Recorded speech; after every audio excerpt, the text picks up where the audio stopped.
এত কিছুর দরকার নাই। দরকার টিচার, দরকার স্টুডেন্ট। টিচার যদি সঠিকভাবে শিক্ষা দান করে তাহলে এডুকেশন হয়। শিক্ষকের জীবন ইমপ্রুভ না করা পর্যন্ত শিক্ষা ইমপ্রুভ হবে না ভাই।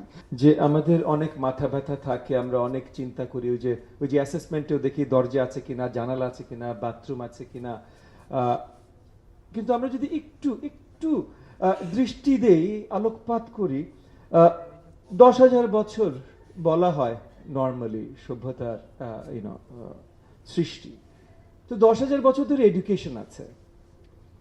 5,000 2,500 বছর আগে গ্রিসে বা যেখানেই যান এডুকেশন আছে। সব জায়গায় দরজা জানালা ছিল না, এডুকেশন ছিল। এডুকেশনের জন্য বিল্ডিং, দরজা, জানালা, আসবাবপত্র এত কিছুর দরকার নাই। দরকার টিচার, দরকার স্টুডেন্ট। টিচার যদি সঠিকভাবে শিক্ষা দান করে তাহলে এডুকেশন হয়। এই জায়গায় আমাদের অনেক ফেলিয়ার আছে। আজকে আপনাদের আলোচনা নিয়েও আমি একটু কথা বলবো। তবে এখন যেহেতু শিক্ষা ব্যবস্থাটা আরো কমপ্লিকেটেড হয়েছে এবং অ্যালাইনমেন্টের অনেক দরকার আছে, তাই স্ট্রিমলাইন কারিকুলামটাও দরকার। প্রতি সপ্তাহে সর্বোচ্চবার বিকাশ পেমেন্টে 50 জন হবেন পেমেন্ট চ্যাম্পিয়ন। জিতে নিন টিভি সহ আকর্ষণীয় সব প্রাইজ। আসলে কারিকুলামটা হলো সবচেয়ে প্রথম প্রয়োজন, কারণ এই কারিকুলামটার ভিত্তিতেই শিক্ষক কি পড়াবে, কিভাবে পড়াবে সেগুলো তৈরি হয়। সো আগে কারিকুলাম, তারপর শিক্ষা। আমরা দেখেছি আমাদের এই যে আজকে আমাদের প্রেজেন্টেশন দিয়েছেন, তার জন্য ধন্যবাদ জানাই মাহমুদ আক্তার স্যারকে এবং কামরুল বাসেদ স্যারকে। সুন্দর প্রেজেন্টেশন দিয়েছেন আপনারা। তো মাহমুদ আক্তার স্যার উনি যখন প্রেজেন্টেশন দিচ্ছিলেন, উনি একটা কথা বলেছিলেন যে টিচার খেলছিল স্টুডেন্টের সাথে এবং হেডমাস্টার এসে বলেছে এগুলোর জন্য না, ভিতরে যায় পড়তে নিয়ে যাও। হেডমাস্টারকে দোষারোপ করে লাভ নেই। আমরা নর্মালি আমাদের দেশে, আমাদের কালচারে এইভাবেই চিন্তা করি। এইভাবেই চিন্তা করি যে শ্রেণীকক্ষে নিয়ে যাও, তাড়াতাড়ি ওখানে জোর করে পড়াও, যতখানি পড়তে পারে। এটা একটা অভ্যাসে দাঁড়িয়েছে। আমরা কষ্ট করে পড়েছি। যেমন আমাদের জেনারেশন অনেকে আছে, আমরা last generation, I was born in the early 70s। তো আমাদের লাস্ট জেনারেশন যারা বোধহয় বেতের বাড়ি খেয়েছে রেগুলারলি। এখন যে কোনো বাচ্চারা খায় না তা না, বাট আমরা রেগুলার, যাই করো না কেন বাড়ি খাবে আর কি আমাদের ছিল। আমরা বোধহয় লাস্ট জেনারেশন। এই যে সামনে আমাদের ডিজি ন্যাপ একটু হাসছেন, উনি ওই জেনারেশনে বিলং করেন, তাই উনি হাসছেন। হ্যাঁ, তো ভেতরে নিজেদের ভিতরে চিন্তা থাকে যে আমি এই কষ্ট করে আসছি না, এই কষ্ট করে আসতে হয়, এইটাই সিস্টেম। আপনি দেখবেন ওই যে হিন্দি সিরিয়াল টিরিয়াল অনেক চলে, আমি জানি না আপনারা দেখেন কিনা, আমার দেখা খুব বেশি সুযোগ হয় না, বাট দু এক সময় একটু মজাও লাগে। হিন্দি সিরিয়াল টিরিয়ালে থাকে ওই যে শাশুড়িরা আপনার বা ননদরা ওই ঘরের বউর উপরে অত্যাচার করে।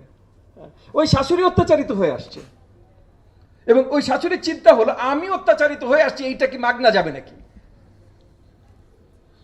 পয়েন্টটা হলো we should not get stuck in the past.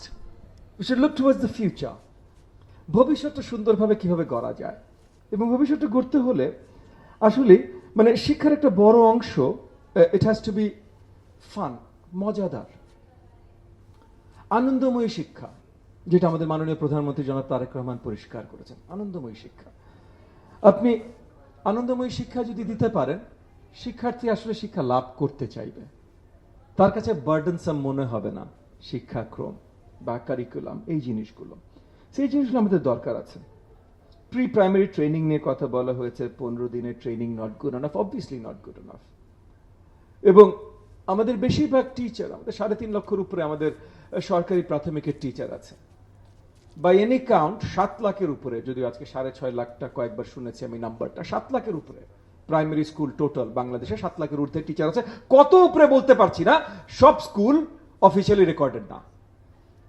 So কত উপরে 7 লাখের তার সেটা বলতে পারছি না, বাট 7 লাখের ঊর্ধ্বে প্রাথমিক স্কুল, প্রাক প্রাথমিক এবং প্রাথমিক স্কুলের টিচার্স আছে। আমার ধারণা অ্যাটলিস্ট 50% বেশি, এটা আমি পিওর ধারণা বলছি, so don't hold me to it যে হ্যাঁ ব্যান্ড বেসের ডেটাতে এটা ছিল না, আপনি কেন বলেছেন না। আমার ধারণা অ্যাটলিস্ট 50% বেশি এর ভিতরে আনট্রেন্ড। আমার এডিশনাল ধারণা বাকি 50%-এর ভেতরে 80%-এর মতো আসলে সঠিকভাবে ট্রেনিং লাভ করেনি বা ট্রেনিংটা ইমপ্লিমেন্ট সঠিকভাবে করতে পারছেন না, যে কারণেই হোক না কেন। নিজেদের দোষে হতে পারে, অবকাঠামোর দোষে হতে পারে, আমাদের দোষে হতে পারে, কিন্তু ইমপ্লিমেন্ট করতে পারছেন না। তো এই জায়গাগুলো থেকে অবভিয়াসলি আমাদের বেরিয়ে আসতে হবে। কোনো প্রবলেম সলভ করার আগে প্রয়োজন হলো প্রবলেমগুলো আখ্যায়িত করতে পারা। আমরা আপনাদের কাছ থেকে শুনছি, প্রবলেমগুলো আখ্যায়িত করতে পারছি, এবং আগামী দিনগুলোতে হয়তো ইতিমধ্যেই বেশিরভাগ জিনিস আপনারা যে জিনিসগুলো বলেছেন আজকে, আমি এক বাই এক সবগুলো ওহিদুল্লাহ স্যার দিয়ে শুরু করলাম, উনি ফার্স্ট কথা বলেছিলেন, আপনারা যা যা বলেছেন আমি সবগুলো অ্যাড্রেস করতে চেষ্টা করব। মোরালেস বেশিরভাগ জিনিসই, if not all of them, we have started the process of addressing. যেমন গতকালের মিটিং এ কয়েকজন ছিল, আজকে 2-3টা ফ্যামিলিয়ার ফেসেস আছেন, জি 2-3 জন আছেন গতকালের মিটিং এ ছিলেন। তারা জানেন যে কারিকুলাম রিডেভেলপমেন্টের কাজ আমরা ইতিমধ্যে হাত দিয়েছি, এবং জুন মাসের পর এনসিটিবিকে পুরোপুরিভাবে অন্তর্ভুক্ত করা হবে, কারণ আপনার মানে লিগ্যাল ম্যান্ডেট কারিকুলামের এনসিটিবির। সো এনসিটিবি কিন্তু পুরো জাতির কাছে দায়বদ্ধ। তাদের কাজটাও সোজা না, তাদের কাজটাও সোজা না। কেন? কারণ তারা যেহেতু কারিকুলাম বানায়, টেক্সট বুক মানে কারিকুলাম রিলেটেড ম্যাটেরিয়াল, এগুলো তাদের তৈরি করতে হয়। সেইখানে আবার শত শত কোটি টাকার ব্যবসা আছে। শত শত কোটি টাকার ব্যবসা যেখানেই আছে, সেখানে অনেক ধরনের লবিজ থাকে। সো এনসিটিভির যারা বিশেষজ্ঞরা আছেন, তারা যা করতে চান সবসময় হয়তো পারেন না, ওনাদের উপর অনেক ধরনের বাইরের চাপ থাকে, চাপ প্রয়োগের প্রচেষ্টা থাকে। তো সেই জায়গা থেকে আমাদের এখন প্রচেষ্টা থাকবে যে আমাদের এনসিটিভির কেপেবল স্যাররা যেন তাদের কাজগুলো সঠিকভাবে করতে পারেন, সমন্বয় করে সকলের সাথে সঠিকভাবে করতে পারেন। বাইরের কোনো আনডিউ ইনফ্লুয়েন্স যেন তাদেরকে ছুতে না পারে, সেই দায়িত্ব রাজনৈতিক জায়গা থেকে, সরকারি জায়গা থেকে মন্ত্রণালয় আমরা আগামী দিনগুলোতে যে আমরা শিক্ষকের নীতিমালাতেও কমপ্লিট চেঞ্জ আনার কাজ করছি। কারিকুলামে যেমন চেঞ্জ আনছি, আমাদের অ্যাডমিনিস্ট্রেটিভ ট্রেনিং এন্ড তাদের পদায়ন বা অবস্থানে যা চেঞ্জ আনছি, শিক্ষকেরটাও আমরা একই মাপে দেখছি। কারণ শিক্ষকের জীবন ইমপ্রুভ না করা পর্যন্ত শিক্ষা ইমপ্রুভ হবে না ভাই, শিক্ষকের জীবন ইমপ্রুভ করতে হবে।